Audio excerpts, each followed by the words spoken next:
The period I try to portray is 1760 through 1780, about the time the first Europeans were really coming into this part of West Virginia. At that time it was Western Virginia.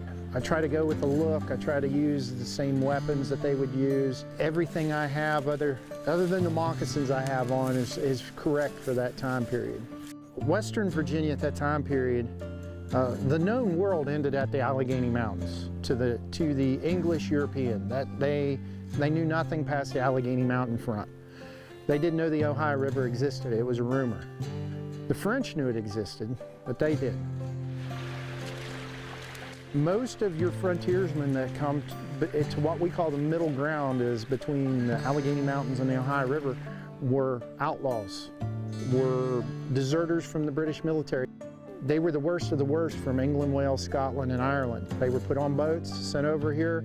They got here, the genteel of the colonies didn't want them and said, go over the mountains and settle. So this is where they ended up. But there was also a lot of good people on the frontier too. You don't see the chestnut trees that were here that were 4 to 8 feet across, the sycamore trees that were the same size. It was a primeval forest. The streams were full of native brook trout. There's journals from that time period that talk of brook trout 20 inches long, 4 inches across their backs from this area. They tried to stake claims, stay here. Some people tried to farm and hack a living out of the wilderness.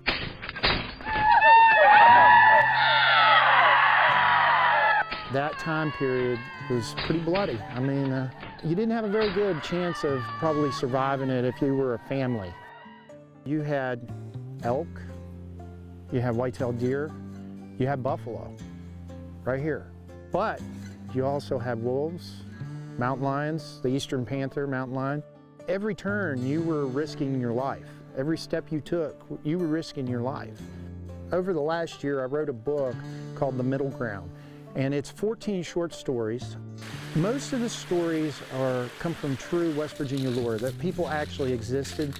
I put my own twist to it. I guess what I'd like to see people take away is to realize what our roots are here in West Virginia, where we're from.